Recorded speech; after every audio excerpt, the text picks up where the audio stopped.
at 10 a.m. Mountain Time. So that's 11 a.m. Central, noon Eastern. Noon my time. Okay, great. Thank you. We were sitting here trying to debate which way it went. I'm with you. The only reason I can tell you definitively that's the time is because I have an invite from Muller that's done off London time, so it's doing the conversion on my end.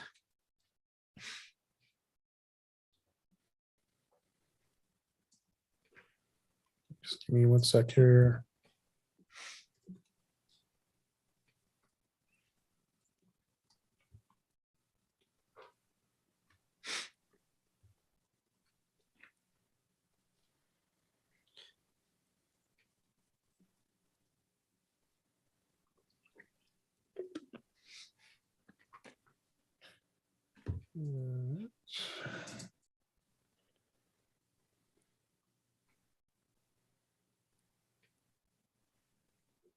Live. Just more posts here.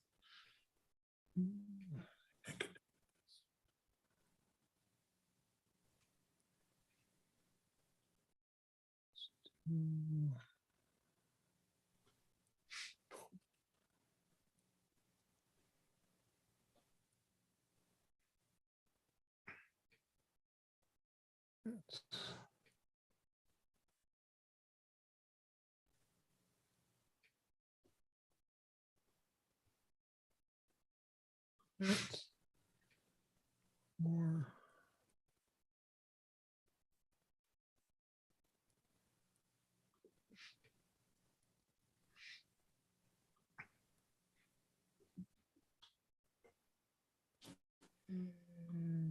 Here.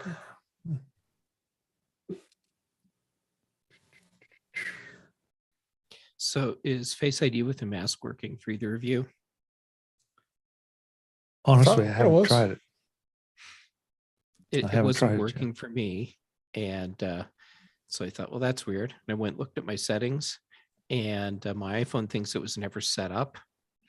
So I went to set it up directly in settings, and it says that the face that I'm using to set it up needs to be the face that's already set up with Face ID. And the only face that's set up on my iPhone is mine, and I unlock my iPhone with Face ID all the time.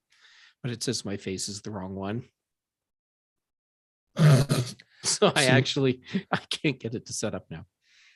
Well, see, what you don't know is that Cat has been secretly training its own face to open your iPhone. That's very plausible.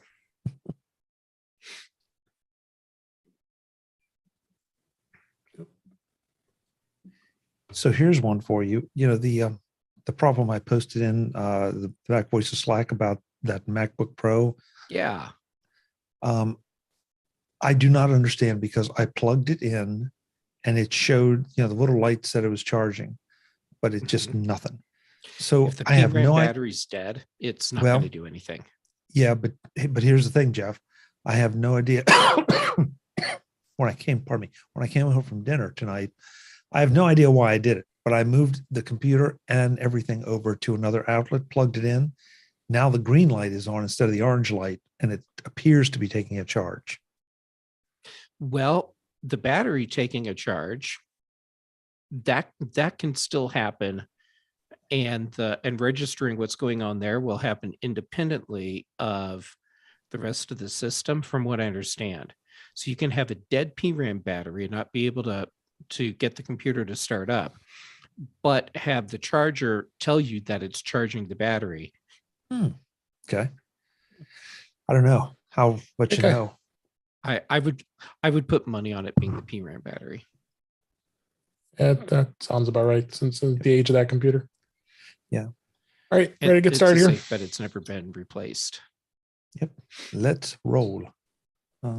Let's roll. Okay, episode 195. In 5, 4, 3, and I have to start audio hijack first. Now I can start. In 5, 4, 3, 2, Welcome to episode 195 of In Touch with iOS, the show that talks about iPhone, iPad, Apple Watch, Apple TV, and related technologies. I'm your host, Dave Ginsburg. Warren Sklar's off this week, but Jeff Gamet is here as usual. How you doing, Jeff? I'm doing great. And as always, it's great to get to hang out with you. Absolutely. And it's even better that Chuck Joyner's here with us this week. How you doing, Chuck? Well, I'm doing great. I appreciate that, David. I'm not sure it's true, but I appreciate the sentiment. Oh, well, I'm glad you're both here. We got some great stuff to talk about this week. iOS and all the other OSs 15.4 is out. We'll have quite a discussion about what some of the new features are. We're going to talk a little bit about universal control because that came out with Mac OS Monterey, but it does affect the use of iPad, so I thought it'd be a good topic. But let's just dive right in. We got lots of great news stories here, and we'll just jump right into the news here. First story. This is in 9 to 5 Mac. Apple streamlines the process of buying a new iPhone SE for AT&T and T-Mobile customers. With the launch of the third generation iPhone SE, Apple's made some changes to introduce streamlined purchasing process for AT&T and T-Mobile customers. Users will now be able to send their personal data to the carriers when they first turn on the device rather than having to wait for an approval when ordering an iPhone. So really that's what happened. I've had this experience firsthand. I'm sure you guys have as well, is when you walk into an Apple store, you get your phone and bring it there. Then they ask for your social security number. And then they have to go through the long, painful process of waiting to get everything activated. And it looks like now they're going to be able to go around a lot of that and make it much more streamlined. And you don't spend 2 hours at the Apple store, you spend 30 minutes. Have you guys experienced this at all? John? The process, the previous process. Oh, yes, I have. Yeah. The new process. Why wasn't it like this all along? Exactly. Why wasn't it? Well, doesn't make any sense. You have to believe that Apple would like to have done it, and I hate to throw the self carriers under the bus, but I don't think you really do hate to throw them under the bus. No, you're right. I really don't. No. No, you're right. I mean, I would bet, and to be fair, I look, I get it. They want their pound of flesh, and as far as the payment goes, and I understand all that, but just more and more, in so many businesses, we're seeing people take friction out of the process, and it leads to better sales and happier customers. And I think this is a case of that. Somewhere, somebody woke up and said, it should not take 2 hours to set up a phone. Right. Yeah. Oh, it shouldn't. I mean, I was doing it for a family member, and we ended up spending 2 hours there, and they couldn't even get the phone to work. And she ended up having to go and just order the phone and have it mailed to her. After all that time spent, they couldn't even activate the darn thing. And then he goes in the back and grabs another iPhone and starts to go through the whole process. And then that was the wrong color because he was out of the color that she wanted. So that was an unfortunate experience. And when you talk to family members, and as much as I defend Apple, but I couldn't defend that process. But it was painful. But it's good to see that Apple has really is doing a much better job in putting this in place. This is going to be on March 29th as we record this. Is a couple weeks here. So that's good news. Very good news. I hate to say anything it, else? Go ahead. I'm going to say that if you're going to buy an iPhone, I really feel strongly about you buying it from Apple, not just because it's a profit situation, but you may have to wait for it to be delivered for a couple of days, but you put all that information in. Every time I've done that, I get my phone. It's seamless. I give it my name, my number, and it just works. And so why go through that? Even if it's 30 minutes, why go through that hassle when you can go through a 10-minute process as part of the ordering? Excuse me, a 10-minute process as part of the overall ordering process, and be done with it. So that's the way I look at it. I bought my current iPhone outright, and my setup process was pop the SIM card out of my old iPhone, put it in the new iPhone, and I didn't tell AT&T I had a new phone, and I turned it on and logged into my iCloud account, and that was the end of it. And then Yeah. I noticed a couple months later in AT&T system, it recognized what phone I had and displayed that as my current phone instead of the old one. So there was no setup. I didn't tell anyone. I just did it. Yeah. What's step 3? There is no step 3. There was no step 3. Yeah, no step 3. Next story here. iPhone tops North America and Western European smartphone markets as 5G surpasses 4G. It's the new counterpoint data is out and shows that 5G smartphone sales surpassed 4G for the first time in January of 2022. Sales of 5G smartphones reached 51% in January. China, North America, and Western Europe were the driving forces for this increase.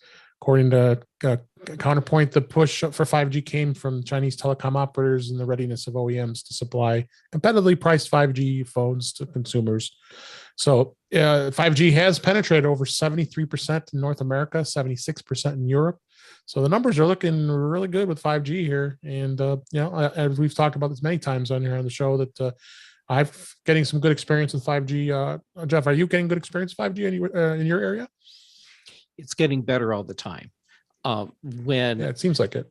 Yeah, when I got my phone, there was like one block on Pearl Street Mall in Boulder where if I stood in the right place, I could marginally get a 5G signal. And Okay. and over, like, seriously, I'd say the last 8 months, it has changed dramatically. And 5G coverage is easy to find here now, and generally speaking, it's fast. So yeah, it's getting better. Absolutely. How's your experience been with 5G, Jeff? I was just looking to see because I haven't seen 5G show up in my phone. I haven't seen even the fake AT&T's fake 5G. So apparently it has not been turned on here properly. Well, Unless, don't worry, Chuck. They're going to get electricity to your area and running water very soon. Thank you. I And appreciate then right that. after that 5G. They will. I mean, honestly, I'd forgotten about They this. will. It still should. Does yours still show up the 5G in the signal bar? Yeah, Mine does. I'm on T-Mobile, but yeah. What I I'm on- was seeing prior to everything like really taking off here, it said 5GE, which of course is not 5G. Right. And then it has switched over the past few months to consistently show 5G like all around. Yeah. Nope. I guess I'll just wait for the running water and the Baby in the steps. electricity baby would steps. be nice. But it is selling like crazy. It's selling a lot of iPhones. That's for sure. Yeah. Next story here: Apple begins selling refurbished iPhone 12s and 12 Pro models. This week, Apple is now selling the certified refurbished iPhone 12 and iPhone 12 Pro in the United States for the first time since it was released in late 2020. So you only have the 6.1-inch iPhone 12 and the iPhone 12 Pro models available for refurbished right now, with no 12 mini or 12 Pro Maxes to choose this time. It's about a 15% discount across the board here for the iPhones, but I always find I've purchased stuff in the refurb store many times, and it's been a good experience. Good to see that they're starting to sell. So give a bit of a discount. Don't you guys think? Yep. Save a few bucks where you can. Absolutely. Yeah, and the 12 is definitely going to be a good seller. That's a good phone. You can't really complain. This story, we actually talked about the test flight a number of weeks ago, and Jeff was here. We talked about this, but this one's kind of scary now. Here, scammers have been using Apple's test flight to distribute malicious iOS apps. What a surprise here! Apple's test flight is a tool to created to help developers to distribute their beta apps and to users before they are released on the App Store to everyone. However, scammers have been using the platform to distribute malicious apps without Apple's knowledge. This was from a security report from the Sophos, an organized crime campaign called CryptoROM has been distributing fake cryptocurrency apps. What a surprise. iOS and Android users. So while it's easier to install apps outside the Google Play on the Android due to its side loading process, iOS users can only download and install apps from the App Store in theory. Unfortunately, scammers have realized they can start messing around with test flight. But I would think Apple is probably going to be smart, catch this sooner or later. What do you think, Jeff? We talked about this. We talked about that those sites that had public links of test flight. It's almost like picking up a USB thumb drive on the ground and plugging it into your computer. I mean, don't you think? It's a lot like that. The analogy that I have used for years is, think of it like practicing safe sex. And now Chuck's Okay. like, wait a second. Chuck's right. I never have picked up a USB drive in the parking lot thinking I could get lucky. Huh. I'm just waiting for the rest of this, Jeff. All right. So yes.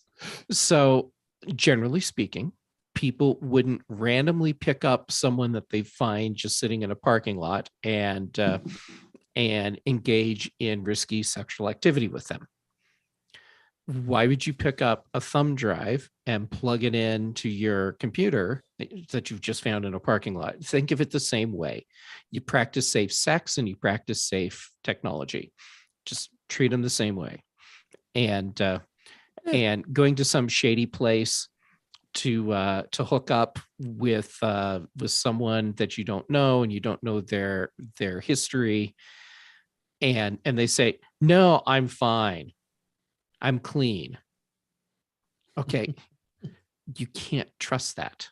And going to some shady place to find a piece of software where they say, no, don't worry, it's clean. You can't trust that either. No, you can't. What do you think, Chuck? I can't top that.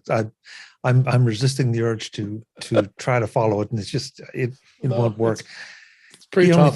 The only part I would say is that I would hope that some of the legislators out here who are supporting some of this, frankly, stupid legislation, and I'm not going to call any names out, senator from Minnesota, but this just shows what happens when you don't have Apple's security in place. I mean, developers do dumb things. I'm sorry, developers, but sometimes developers do dumb things. People do dumb things like Jeff just described, and then you have a problem. And instead of going through the walled garden. So, would you please stop trying to tear down that wall for those of us that care about privacy and security and the safety of our photos and our bank accounts and everything else? Here's a case study right here in front of you, and look what's going on. Mm-hmm. Absolutely. All right, let's move on here. The next story here, this was a Mac Rumors. There's some benchmark results. Of course, the Apple released the iPad Air with the M1 chip, and they're confirming that they did not downclock it, because everyone, I guess, was concerned that they downclock it compared to what the iPad Pro has. Well, apparently they didn't. It does have the same 3.2 gigahertz operating frequency as it does in the Pro. According to some Geekbench 5 results. And as such, the M1 iPad Pro has virtually identical performance to the M1 iPad Pro. And they go through some of the other data here, but that's interesting to see the fact that, okay, we were talking about this last week when they announced it. This is a bargain, buying this iPad Air for that, and just the offset of anything else that the Pro has isn't worth it.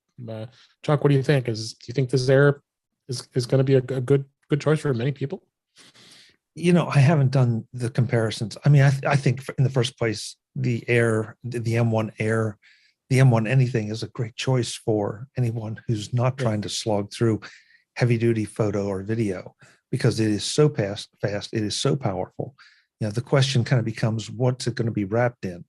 How much screen real estate do you want or need? How many USB or Thunderbolt ports do you need? How much RAM do you need? And I mean need, really use, just to say, well, I want all the RAM I can get. Well, yeah, do you really need it? That to me is the defining thing, because the M1 chip, I mean, let's face it, we are all the slowest part of our computing systems at this point. Mm-hmm. Yeah. What do you think, Jeff? First, people need to stop trying to borrow trouble. People were freaking out about the processor being throttled with Yeah. nothing to go on other than someone saying, do you think they Oh. did this? Do you think they would do this? And then it immediately became wailing and gnashing of teeth, people pissed off because this processor is throttled. And it turns out, no, it's not. So yeah, just wait for specs and then decide whether or not you need to get pissed off. And then as far as, is this the best iPad for everyone? Well, like Chuck said, it depends on your use case. But if someone were to come to me today and say, I want to get a new iPad and it's just going to be a general use device, what is the best bang for my buck? And I'd say, oh, the new iPad Air. Yeah. Just get it. Just get it. But I think now I'm also really curious to see what happens with the iPad Pro, because we're in that weird phase that we've hit with Apple products far too often, where we have a product that suddenly is on par with a Pro level device. Yep. In many ways. So that means we have a big leap coming for the iPad Pro. And I am really interested in seeing what that is. Yeah, stay tuned. We're going to see where the Pro goes. That's definitely for sure. All right, last story here. This was kind of a feel-good story. I always like these stories about how the Apple Watch has actually saved somebody with the fall detection. How a gifted Apple Watch and fall detection led doctors to discover a mother's lung cancer. Apple Watch's health features once again have been credited to helping save a life and ultimately detect some much bigger health issue. Lady was in St. Petersburg, Florida, and detailed how the Apple Watch fall detection had helped her in a moment of need. She did fall and it did call 911, and just to kind of sum up the whole story here, and the built-in fall detection feature just did its job. And turns out she was barely breathing when the paramedics found her, and they brought her to the hospital. And sure enough, they found a mass in her lungs that was cancerous. Kind of scary. Wow. So the Apple Watch did its job again, and then I continue to read these stories, and I think it just shows the value of what the Apple Watch does. Don't you think, Jeff? It does. A couple years ago, I was out skiing and took a bad fall. As I was walking into the lodge to get lunch, so I wasn't even skiing, but I hadn't taken my helmet off yet. I went down hard on my back, slipped on the ice, and my Apple Watch detected the fall, and I caught it right before it actually dialed 911. But it made me feel really good knowing that if I take a hard fall and I'm incapacitated, my Apple Watch is doing its job. It is. Don't you think, Chuck? Absolutely. I mean, at this point, I think if there's any way you can afford it, maybe not as what you think of as a luxury, but as a health device, and especially if you are heading into the senior years, or if you are, responsible for caring for someone that's in the senior years, or that has some other medical condition that makes them prone to falling. Right. This is just such an incredibly easy investment to make. And it has all its fun little bells and whistles to go with it. But at the end of the day, if it only did this, it would be more than worth it. Absolutely. I mean, my mother-in-law has one, and they swear by it, and got the fall detection on. So if anything were to happen, she's protected too. And by default, it's turned on if you're over the age of 65, based on the data that's in the health app. So, but if you're under that age, you do have to go in and turn it on. So it is a bad idea to turn on regardless of what your age is. So totally go and turn it on. Yep, turn it on no matter what. You never know when you're going to take that fall where you need to have 911 called and you're not capable of doing it. Absolutely.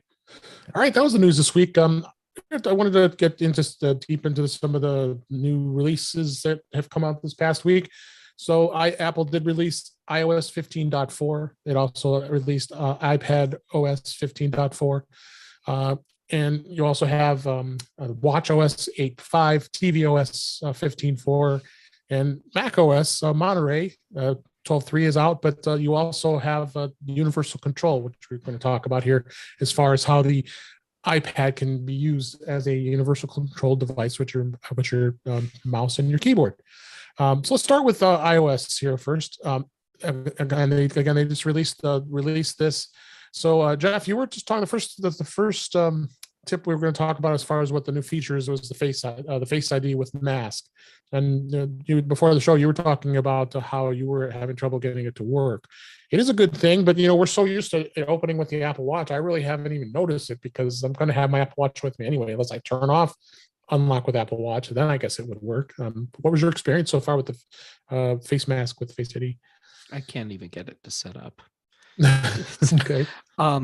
Okay. So when I finished the update, part of the process was, hey, do you want to turn on unlock with face mask? And I said yes, and it's the same Face ID setup. Spin your face around and take your glasses off. And then when I went to actually try it yesterday, just to see if it was really working, it didn't. So I started troubleshooting and I checked my settings, and it turns out my iPhone doesn't think that I actually set up unlock with mask. So I went to set that up today, and my iPhone says, no, you have to use the face that's already registered with Face ID. And I'm the only person with the face registered on my phone. So I can't enable unlock with face mask. So good thing I have an Apple Watch. Yeah, exactly. And Chuck, you said you have not tried that feature yet, right? No, I mean, I installed and it took me through and said, roll your head and let's see your face. Right. And I did, right. But I have not tried it with a mask on yet. So I mean, the Face ID works fine for me, but that's without the mask. So I don't know if it will or not. Yeah. Couple more other features they've added. In FaceTime, share play sessions can now be initiated directly from supported apps. That's great to hear. So you'll be able to do a share play with any supported app now in FaceTime to share your videos and such. Siri now can provide time and date information while offline, starting from the 10S model all the way up, and 11 and later, of course, or newer. And then Siri also has an additional voice, which I'm actually using, and I actually like it. It's voice number 5 in the American voice, and I actually like it. It threw me off today when I was texting somebody back from CarPlay, and then I'm hearing the voice. Like, oh wait, that's a new voice. I make sure I changed it because we were so used to the other voice. Have you guys tried the new voice at all? Are you still sticking with what you got? I like the new voice, but I got really used to the alternate American female sounding voice. And so I'm sticking with that. But the new voice number 5, I like it. I think it's going to be a lot easier for a lot of people to understand what Siri's saying, because it sounds just generally clearer to me. Yeah, absolutely. And I'm with you, Jeff. That's my test. I mean, it's fun to play with all the accents and everything, but at the end of the day, I want to be able to understand it. And maybe I'm the one that's been trained by my S lady, and the voice that I've chosen, that I really don't want to change it and, do a, what did you say? I'm good where I am, but funny, people love to play with these things. And, you can also set different voices for different devices. So that was suggested somewhere. And I may play with that for something, one of the devices that I don't frequently use the S Lady with. So we'll see. But that was not an earth shaker for me. It was just, one more nice option to have. Yeah, absolutely. So then there's some enhancements. I'm not going to go through a whole lot, the long list here of enhancements. Some I'll just pick out here that are pretty important here. I like the iCloud. For those of you who use the iCloud custom email domains, now they finally can be managed from the settings, because you had to go to the iCloud.com website to actually make and change the settings. Finally, you can actually do it from iOS and make the changes and manage those settings, which is great. Good. News offers enhanced discovery of audio content in the Today feed and audio tab, which is cool. The camera and keyboard can be used to add text to notes and reminders. Okay, that's awesome. Shortcuts are now supporting adding, removing, and querying tags with reminders. that's not a bad thing. Emergency SOS settings have changed to use call with hold for all users. Call with 5 presets is still available as an option in the emergency SOS settings. So a couple of these different things. I do like the close up of the magnifier is using now the ultra wide camera on iPhone 13 Pro and Pro Max to help you see small objects. I tried that. Well, it is really cool. So, and there's a number of other bug fixes and such that were out. So, but it's good to see that they're moving along here with some of the great things that that they need to fix and to enhance. So, but that was good stuff here. And we did I did put a link in the show notes for how Face ID works with wearing a mask. So be sure to take a look at that.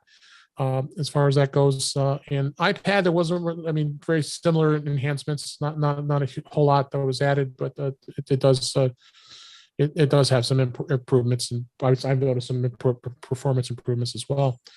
We'll move on to the HomePod real quick, and the HomePod, they did release 15.4, and this is the fourth major update to the software. I don't think there's a huge amount of different changes. One thing they did add was the support for captive Wi-Fi networks, so the users can connect to a HomePod on a network that needs additional steps to sign in. And Apple has added a new Siri voice, of course, so they kind of added that along as well. Jeff, you got your HomePods updated, and have you seen anything out of the ordinary? I really haven't either. When I did, updated my HomePod, both my HomePod minis, and the only difference that I have is that today is a new day. Yeah. They're still just as flaky as they were before. Yeah. And did you get yours updated, Chuck? Anything that you found? Yeah, and unlike Jeff, I have to say my HomePods are not flaky. They do pretty much what I ask them to, and I'm very happy about that. So yeah. I don't know if it's Jeff or not. We got to wonder that sometimes. It has to be me. Yeah. So yeah, not much else to say much about HomePod. Let's go ahead and move on to the Apple Watch. WatchOS 8.5 was released with support for Apple TV purchase authorization. I'll hit that on Apple TV in a minute here. Irregular heart rhythm notification improvements and more. So this is a big thing. You're able to authorize Apple TV purchases and subscriptions right from your Apple Watch. And the updates to the irregular heart rhythm notifications was improving arterial fibrillation, AFib identification. They've done some updates there. And then they have audio hints in Fitness Plus to provide with audio commentary for the visually demonstrated moves during workouts. So it's on your watch. So that's a cool thing too as well. So some enhancements here, a couple fixes here. They also fixed as well. WatchOS, they fixed a mail privacy protection loophole that could expose IP addresses. There was a security vulnerability in the Mail app that could leak IP addresses when downloading remote content that security researchers have found. And they go through a lot of the stuff with the IP address and vulnerability. But honestly, I don't check email on my watch. Do you guys use your watch to check email? Very rarely do I. No, I get VIP notifications, and then I go look at my phone. Yeah, exactly. I'm sure you're the same way, Chuck. I don't even get VIP notifications on my watch. Yeah. Usually I notice those enough on my phone, and I don't need that coming.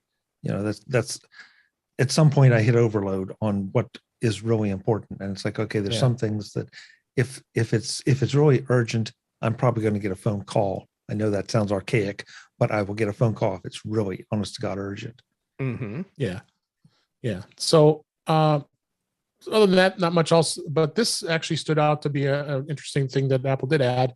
iOS 15.4 and WatchOS 8.5 allow you to restore an Apple Watch using an iPhone. And Apple did publish a support article indicating that iOS 15.4 and WatchOS 8.5 allows it to be restored with a nearby iPhone. The support document states that if the Apple Watch is running 8.5 or later, it displays an animation showing an Apple Watch and iPhone being brought close together, similar to when your AirPods come and others, and it's saying recover Apple Watch, and you go through the steps, put the Apple Watch in its charger, and you double click the side button, and you follow the steps. I think this is great, because it was always a pain to have to restore your Apple Watch, having to go through the Watch app, and then they've actually included this. I haven't tried it yet. What do you think, Jeff? Why hasn't this been there all along? Exactly. So there's a new feature, a new way to recover your Apple Watch. Chuck, you think this is a good thing? Oh yeah, I mean, I'm like Jeff. It's sort of, why hasn't this been there all along? Although I have to say, I've never had. I realize I'm jinxing myself right now, but I've never had to recover my Apple Watch. It's never given. None of the Apple Watches I've ever had have given me any trouble like that. So Yeah, it's hard for me to get excited about a feature that I would never have even needed up to now.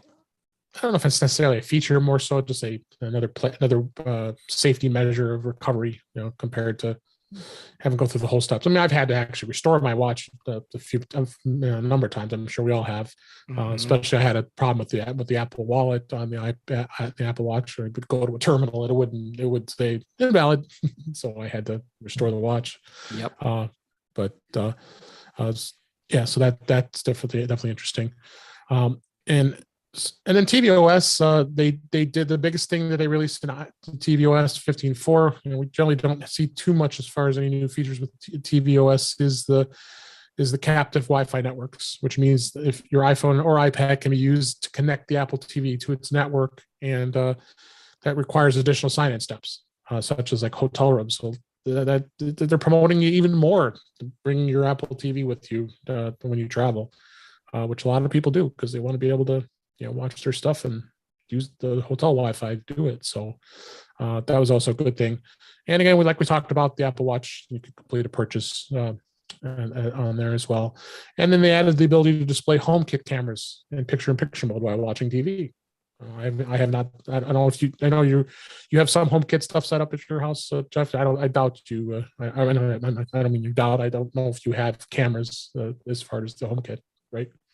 I have a couple HomeKit cameras. I just haven't had a chance to mess around with the new picture-in-picture thing. Gotcha. But the thing is, what I'll end up seeing is what's in the hallway behind me, because of where my cameras are. But still, I am going to play with it because it's a thing and I want to know how it works. Yeah. Do you have HomeKit with any cameras set up, Chuck? I do not have any HomeKit cameras. I have a couple Eufys and some Ways. But I'm kind of waiting for something to die so I can justify moving over to HomeKit. Chuck, your Eufy cameras, unless they're like really old, they support HomeKit. Do they? I believe so. Yeah. I have the camera that's in the hall that I'm going to test with is a Eufy camera. Oh, okay. Well, then I have them. I didn't even know they were HomeKit. Great. Now that's one more thing on my things to do list, guys. Thanks. You're welcome. Yeah.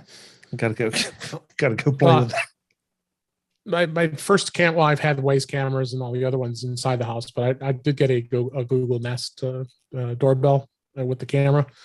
It was a battery operated doorbell, but I kind of had a failure of my doorbell system. The chime and the transformer had gone out because the button was stuck.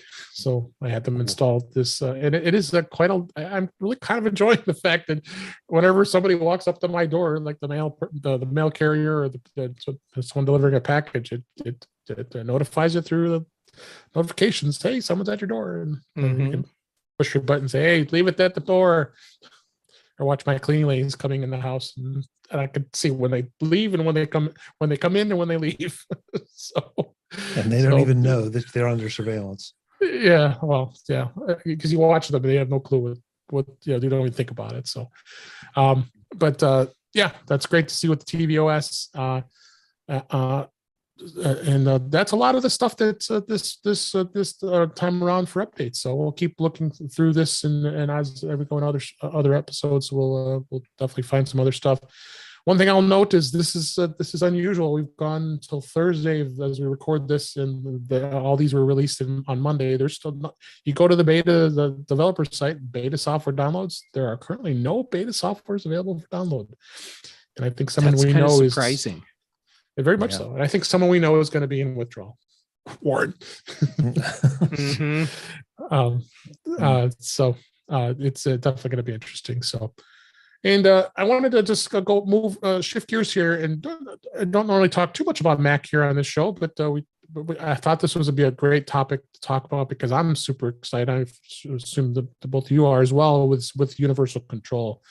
Apple did add universal control to Mac OS Monterey 12.3, which is going to allow you to use a keyboard and a mouse across multiple devices. Oh my gosh, I've been playing with this since Monday and started using it. And I'm going to have in the show notes, I have a screenshot of the displays I've got set up. You guys can see that in our notes now. So I've got 4 displays set up here. Oh my God, It's so freaking awesome here.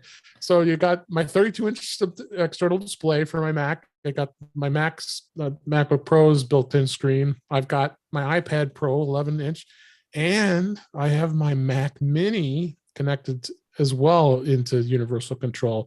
Not only can you control your iPads, you can control your other Macs too. So I've got 2 screens next to each other here. It's always a pain. I might seriously consider getting rid of these other keyboards. I got just one set of keyboards now, and I can move over to the other Mac and be able to use the keyboard, use the touchpad, and go and be on my way here. I did start trying to play with it a little bit. I have 2 iPads sitting here next to me right now with my 12.9-inch iPad, the first gen, which still works amazingly, which is great. And my 11-inch, and you can only have four displays at once. So if you try to put 2 iPads, you could do 2 iPads actually if you want to, if you're that crazy. You could do your Mac and 3 iPads. Yeah. So that's what I could do. I might have to close my lid, but it's seamless. It seems to work really well. And Chuck, have you had a chance at all yet to play with the universal control? No, I'm following that rule of if you're in the middle of a major project, that's right. You don't update your Macs, and so I confess I'm just a little behind. Although I'm hoping this weekend I can say, okay, if anything would go wrong, I will have time to work on it. But yeah, I'm intrigued. I'm intrigued by this. Because I love having multiple monitors on my Mac, and of course, by the very nature of them being direct connected, I'm using one keyboard and one mouse. But to be able to add, an iPad to that mix is very, very appealing. No question about it, because I love screen real estate. Yeah. And the other cool thing too is that you can use Sidecar and use universal control at the same time. So if you want to use the iPad as the second display, that's what Sidecar did. You can also use it with simultaneously with a universal control, which I thought was extremely interesting to see how you're able to do that. Because we go into the drop-down menu, it does show add display, and it's listing link keyboard and mouse to whatever device it sees. But then below that it says mirror or extend to, and then shows all your iPads. And in an example in the show notes here is showing that someone has a iPad Mini and an iPad Pro, so you might want to use one of those as a sidecar to view that. So this is quite an interesting thing Apple has done with this, and a lot of with folks who have KVM switches and I've got the MX Master mouse from Logitech, but it records, of course, the software in order for you to be able to move the mouse over. And it's never, when you're depending on software, I guess we are depending on software because it's a built-in OS feature as opposed to it being actual software that has to run. This is such a cool feature. Yeah. So I'm looking to continue to look forward to utilizing it, especially on the iPad. It's very seamless. When I was moving the mouse around, it works really well. You go to the browser, the keyboard works great. So if those of you who don't have a Magic keyboard or any other type of keyboard for your iPad, this is great, a great thing. And then I know, Jeff, you have your ARM that you have your iPad on, so that even comes more into play for you. With that, and it's it's quite a quite a thing. I'm kind of speechless. It's just how Apple really came up with this new feature. It's amazing for me how quickly this is becoming an indispensable feature for me. And Absolutely. because even at my desk with my 34-inch display, I have an iPad sitting right over here. And there are certain things that are happening just on the iPad. And it's no longer a matter of me stopping and thinking about what device am I using. It's just zip the mouse pointer over to the screen that it needs to be on, and everything is working. And it's instant. It is. And I'm delighted to hear both of you having such positive experiences, because it makes me, this is one of those things like, yeah, that'll be cool if it works. And it sounds like it's working for both of you exactly as advertised. And so now I'm anxious to, start to play with it a little bit and figure out just how many more screens I can put, at my command. You can put more in. I believe in you, Chuck. Yeah. Well, I mean, the big thing is just having multiple Macs. If you use multiple Macs, and I think we all do here, being able to go between the two and include the iPad in it it's just so cool. I just can't believe it. Yeah, it's amazing. Got one tip here I wanted to talk about. I had one app here for this week, and one of the tips here was how to silence iMessage notifications on all of your devices. This was an article here, and I download blog here. I thought this is interesting to know how to silence your chats here. You can go into the Messages app on the iPhone or the iPad, and then from there, there's 3 ways to do it. You can press in the chat and tap Hide Alerts. You could swipe left on the chat and tap the purple bell icon. Then you'll see a tiny gray bell icon after that, muting the chat. That isn't visible on pinned chats. So if you do that, it sometimes it's helpful because there are some times that you don't want to get notified. You want it to be muted. Sometimes, especially if you're getting text back and forth, I'm sure we've all experienced that. It's like, I don't want to deal with this right now. I'm not going to mute this. So it's very easy to do. You can do the same thing on the Apple Watch. You can hide your iMessage alerts, and the same thing applies on the Apple Watch. You just press the digital crown in that case, go to and see all apps and then tap Messages, and you swipe left on the message and say it'll give you the option to mute it. And then on the Mac, you can do it as well through the Messages app. And it drives me crazy sometimes, especially the Mac. I kind of leave the messages muted on the Mac because most of the time I'm doing it on the iPhone anyway. I don't know about you guys, but at least it's there and it syncs and I can respond to somebody in the Messages app from the Mac. But I'd rather it be muted. I think I have that turned off, and it doesn't even notify me. Jeff, have you utilized this feature, these features at all, turning it off, muting it? Oh yes. Yeah. There's some group chats that I'm in where I don't need to know that stuff is happening in the chat. I just need to hop in every now and then and get caught up. And I don't need to have notifications for like 300 messages or whatever it is. So oh yes, this is a super handy feature, and most of my ongoing chat threads are muted. Just there's specific ones that aren't, and I don't need to know about every time a message comes in from all the others. Absolutely. Yeah, I was saying about information overload before, and it's the same thing. I have a couple people that I will regularly accept notifications from, but for the most part, I have all the messages muted because, again, if it's really honest to God urgent, somebody is going to dial a phone. That's right. That's just, again, maybe I'm just a little bit too much old school, but that's sort of my top priority is answer the phone, especially if I see it's from Jeff or from David or from a member of my family. Then okay, that's going to get my top attention.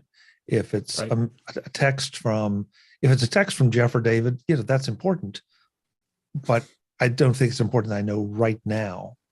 If it is, they'll call me. So What the hell? Yeah. What's up with that?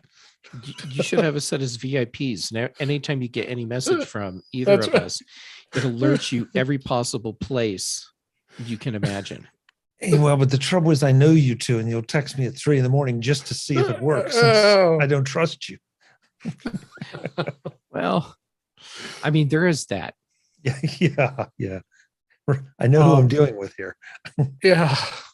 One other tip too is you can also go in and turn off all notifications if you wanted to. There might be a time you need to go and to not see the notifications right away. To do that, you go into the you go into settings and then tap notifications, and then go to messages, and then you can turn off where it says allow notifications. You'll still get your text messages, you just won't get notified, and then you'll see your red number that you've got a bunch of messages, and then you can just go grab them. You know what? I do that on my work email on my iPhone. In Outlook, we have to use Outlook, of course, for me anyway.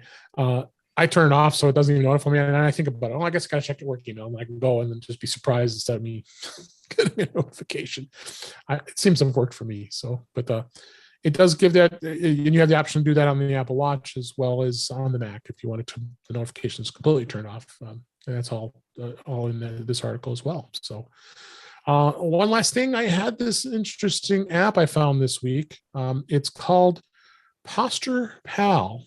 And what it does is it actually helps you improve your posture.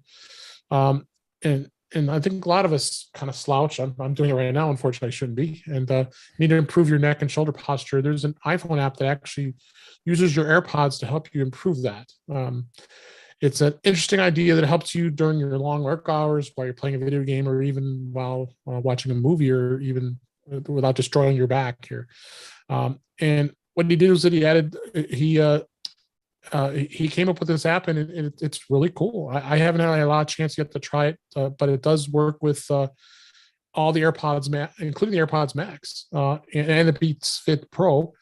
And you can also use other headphones, I guess, if it does have the motion on the iPhone as well. So it's pretty cool. I want to try it out. I haven't had to try it out, but I wanted to share this with everybody so they could see this app, and put a screenshot of the actual extras you can get. It's only $1.99, worth $2 to support the app developer, and with the Posture Pal Pro, unlimited posture sessions, custom sensitivity, extra icons. $2. What the heck? Support this.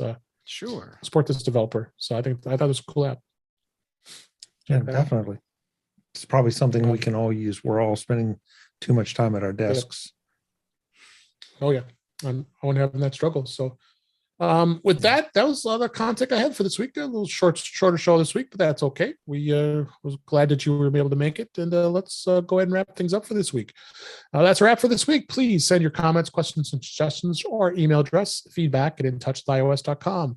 You can follow us on Twitter @intouchwithios. Support the show by buying me a coffee at intouchwithios.com/coffee. We'd really appreciate it. Make sure you like, share, and subscribe so you are notified when we are live streaming, like we are now on our YouTube channel, which is at youtube.com/DaveG65. You can also go watch and listen to past shows. Visit In Touch with iOS magazine on Flipboard, where many of the topics we discuss are flipped onto that list, and that link is in our show notes. You can subscribe to our show and your favorite podcatcher, including Apple Podcasts and many others. But better yet, go to our website, intouchwithios.com, where all the ways to listen to us are there. I am Dave Ginsburg, and you can find me on Twitter @DaveG65. Jeff, thank you for being here as always. Where can people find you? Well, thanks for having me back. As always, it's just so much fun. So this is just great. Okay, you can find me on Twitter and Instagram. I am JGamut on both. YouTube.com/JGamut for my videos.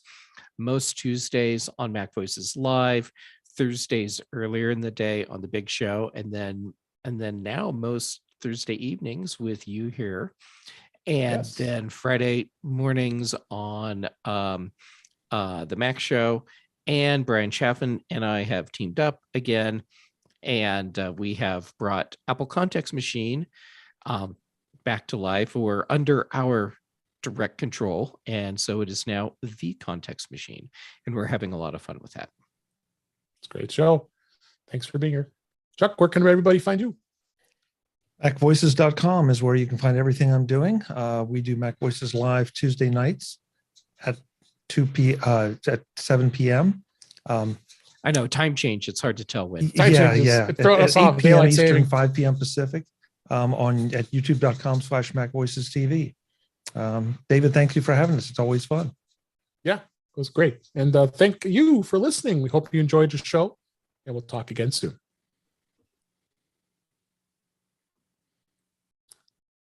Timed it perfect. Timed it perfectly. Look at that. See you, Chuck. If you don't hear us, he's gone. Good All stuff. right. Yeah, that was a good short show. I didn't need to be too crazy anyway. It's been a long Yeah, week. it was a lot of fun. But I will, we'll chat with you tomorrow. All right. Well, yep. ho- I will ho- see you in the morning. Hopefully all your pests are gone. Oh, we thought you left. Yep. No, I went over and just said I'll be right there. So Okay. We'll see you, Chuck. yeah. I think I timed it pretty well for you. you took it right down, but you got it done, David. Thank you. Yeah, I know. yeah. So thanks for being here. So I guess I'll see you guys at noon my time tomorrow, whatever that is, wherever you are. Thank you. See you then. Stay out Awesome. of trouble.